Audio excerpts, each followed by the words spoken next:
Acute TV நேயர்களுக்கு எமது அன்பு கலந்த வணக்கம். உள்ளூர் முதல் தேசியம், உலகம் வரை நடக்கும் முக்கிய நிகழ்வுகளை துல்லியமாகவும் விரைவாகவும் உங்களிடம் கொண்டு வருகிறோம். இன்றைய முக்கிய செய்திகள்.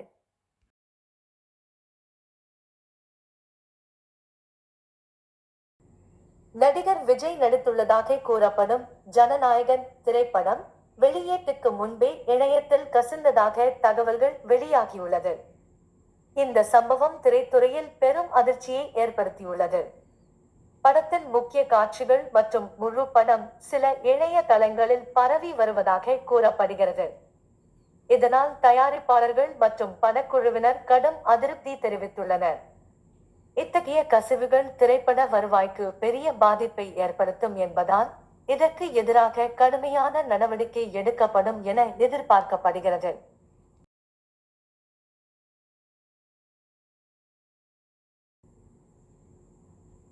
சென்னை நகரில் வித்தியாசமான தேர்தல் பிரசாரமாக முதல்வர் மு.க.ஸ்டாலின் மெட்ரோ ரயிலில் பயணம் செய்து மக்களிடம் நேரடியாக ஓட்டு கேட்டார். பொதுமக்களுடன் கலந்துரையாடி அவர்களின் கருத்துக்களையும் கேட்டறிந்தார்.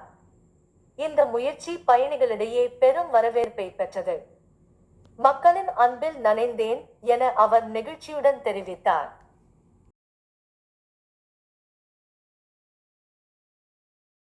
தமிழ் மாநில சட்டசபை தேர்தலை முன்னிட்டு 234 தொகுதிகளிலும் மொத்தம் 4618 வேட்பாளர்கள் களமிறங்கியுள்ளனர். இந்த முறை பல்வேறு அரசியல் கட்சிகள் மற்றும் சுயேட்சை வேட்பாளர்கள் அதிக அளவில் போட்டியிடுவதால் தேர்தல் களம் கடும் போட்டியாக மாறியுள்ளது. வாக்காளர்களின் கவனம் ஈர்க்கும் வகையில் தீவிர பிரசாரங்கள் நடைபெற்று வருகின்றன. உதகை பகுதியில் தேர்தல் பரப்புரைக்கு சென்ற அண்ணாமலை பயணம் செய்த ஹெலிகாப்டரில் தேர்தல் பறக்கும் படையினர் இரண்டாவது முறையாக சோதனை நடத்தியுள்ளனர். தேர்தல் விதிமுறைகள் கடைபிடிக்கப்படுகிறதா என்பதை உறுதி செய்யும் வகையில் இந்த திடீர் சோதனை மேற்கொள்ளப்பட்டது. இந்த சம்பவம் அங்கு அரசியல் வட்டாரங்களில் பரபரப்பை ஏற்படுத்தியுள்ளது.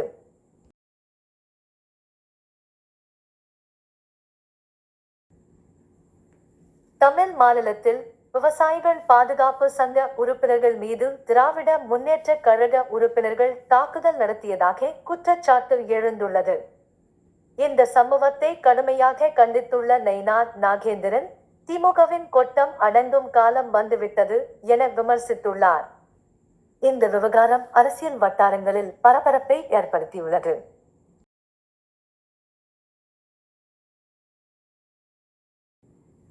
தமிழ் மாநிலத்தில் திமுக ஆட்சியில் விவசாயத்தை வளர்க்காமல் டாஸ்மாக் வளர்ச்சிக்கு முக்கியத்துவம் அளிக்கப்பட்டதாக அண்ணாமலை குற்றம் சாட்டியுள்ளார். கடந்த 5 ஆண்டுகளாக விவசாயத்துறை முன்னேற்றம் அடையாமல் முடங்கி போயுள்ளதாகவும் அவர் விமர்சித்துள்ளார். இந்த கருத்து மாநில அரசியல் வட்டாரங்களில் பரபரப்பை ஏற்படுத்தியுள்ளது.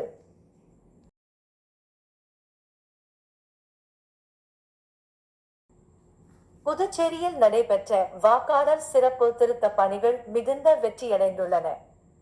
இதன் விளைவாக 91.2% என்ற உயர்ந்த அளவில் வாக்காளர் பதிவு செய்யப்பட்டுள்ளதாக தகவல் வெளியாகியுள்ளது.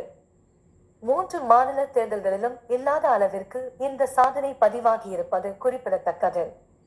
இந்த வெற்றியை வாக்காளர் விழிப்புணர்வு மற்றும் பதிவு நடவடிக்கைகளின் சிறப்பான செயல்பாட்டுக்கான சான்றாக தலைமை தேர்தல் ஆணையர் பெருமிதத்துடன் தெரிவித்துள்ளார். இது ஜனநாயக பங்களிப்பில் மக்களின் அதிகரித்த ஈடுபாட்டை வெளிப்படுத்துகிறது.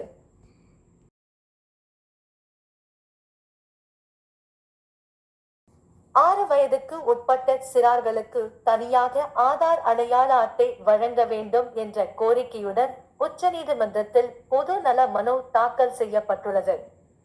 சிறார்களின் அடையாளத்தை தெளிவாக பதிவு செய்வதற்கும் அரசு நலத்திட்டங்கள் நேரடியாக கிடைக்கச் செய்வதற்கும் இந்த நடவடிக்கை அவசியம் என மனுவில் வலியுறுத்தப்பட்டுள்ளது. இந்த மனு விசாரணைக்கு வந்துள்ள நிலையில் உச்சநீதிமன்றம் எவ்வாறு தீர்ப்பு வழங்கும் என்பது குறித்து பொதுமக்கள் மத்தியில் எதிர்பார்ப்பு அதிகரித்துள்ளது.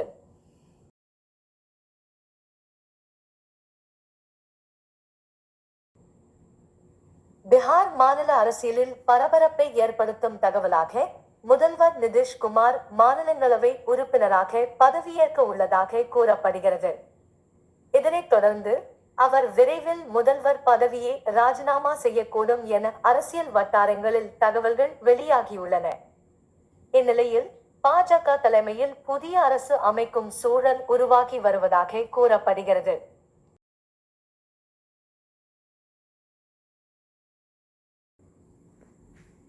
நாடு முழுவதும் உள்ள சிபிஎஸ்இ பள்ளிகளில் மும்மொழி பாடத்திட்டம் நடைமுறைக்கு கொண்டு வரப்பட்டுள்ளதாக தகவல் வெளியாகியுள்ளது.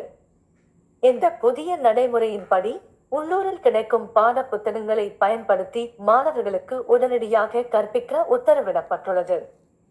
மாணவர்களின் மொழி திறனை மேம்படுத்தும் நோக்கில் இந்த திட்டம் அமல்படுத்தப்பட்டுள்ளதாக கூறப்படுகிறது.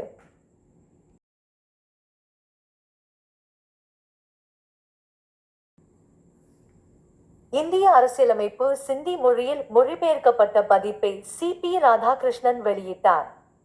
தேவநாகரி எழுத்து முறையில் தயாரிக்கப்பட்ட இந்த பதிப்பு சிந்தி மொழி பேசும் மக்களுக்கு அரசியலமைப்பை எளிதாக புரிந்து கொள்ள உதவும் வகையில் உருவாக்கப்பட்டுள்ளது. இந்த முயற்சி இந்திய அரசியலமைப்பை அனைத்து மொழிகளிலும் மக்களுக்கு கொண்டு செல்லும் முக்கியமான படியாக கருதப்படுகிறது.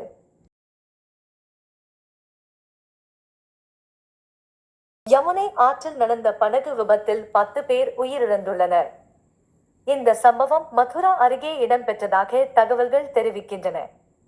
மேலும் சுமார் 12 பேர் காணாமல் போயிருக்கலாம் என்ற அச்சத்தில் மீட்பு பணிகள் தீவிரமாக நடைபெற்று வருகின்றன. சிலரை மீட்பு குழுவினர் பாதுகாப்பாக காப்பாற்றியதாகவும் கூறப்படுகிறது. இந்த துயர சம்பவம் அப்பகுதியில் பெரும் சோகத்தை ஏற்படுத்தியுள்ளது.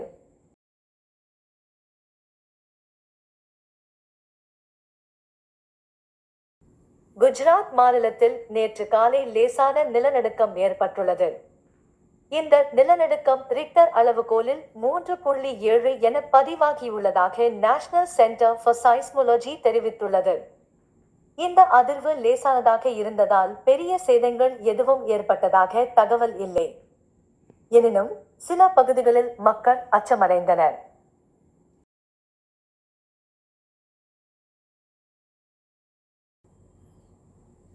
முக்கிய அரசியல் நபரான அலி காமெனே மரணத்தை தொடர்ந்து அதற்கு பழி தீர்ப்போம் என ஈரான் கடும் எச்சரிக்கை விடுத்துள்ளது.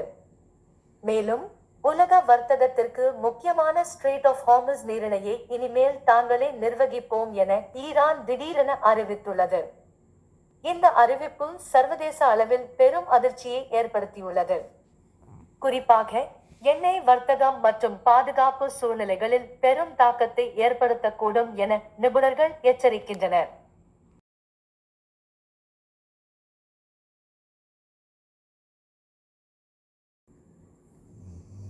ஈரான் லெபனான் மீது நடைபெறும் தாக்குதல்கள் நிறுத்தப்படும் வரை எந்த பேச்சுவார்த்தையிலும் பங்கேற்க மாட்டோம் என உறுதியாக தெரிவித்துள்ளது. மேலும் யுனைடெட் ஸ்டேட்ஸ் உடனான பேச்சுவார்த்தைகளும் இந்த சூழ்நிலைக்கு இணங்கவே நடைபெறும் எனவும் கூறப்பட்டுள்ளது. இந்த நிலைப்பாடு சர்வதேச அரசியல் சூழலில் பதற்றத்தை அதிகரித்துள்ளது.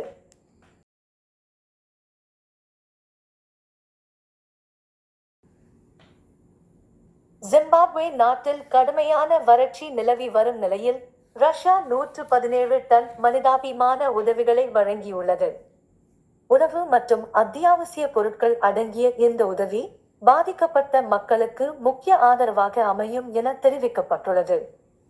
கடந்த சில ஆண்டுகளாகவே ஆப்பிரிக்க நாடுகளுக்கு ரஷ்யா தொடர்ந்து மனிதாபிமான உதவிகளை வழங்கி வருவது குறிப்பிடத்தக்கது.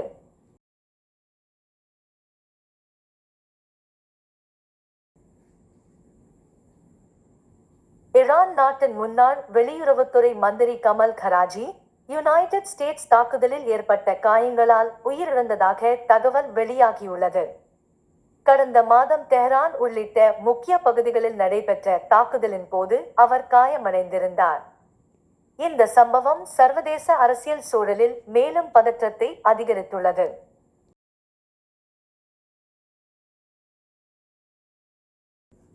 அறிவியல் உலகில் புதிய முன்னேற்றமாக மனித மூளை செயல்பாட்டை பின்பற்றும் வகையில் நியூரோமார்பிக் AI சீப் ஒன்றை விஞ்ஞானிகள் உருவாக்கியுள்ளனர். இந்த சீப் மிக குறைந்த மின்சாரத்தை பயன்படுத்தி மனிதரைப் போல கற்றுக்கொள்ளவும் தீர்மானம் எடுக்கவும் கூடிய திறன் கொண்டதாகும். ரோபோட்டிக்ஸ், மருத்துவம், தானியங்கி வாகனங்கள் உள்ளிட்ட துறைகளில் இந்த கண்டுபிடிப்பு பெரிய மாற்றத்தை ஏற்படுத்தும் என நிபுணர்கள் தெரிவிக்கின்றனர். இதுகாரும் எம்முடன் செவி சாய்த்தமைக்கு மிக்க நன்றி. என்றும் எங்களுடன் இணைந்து இருந்து அக்யூப் டிவியை பாருங்கள். நன்றி மற்றும் வாழ்த்துக்கள்.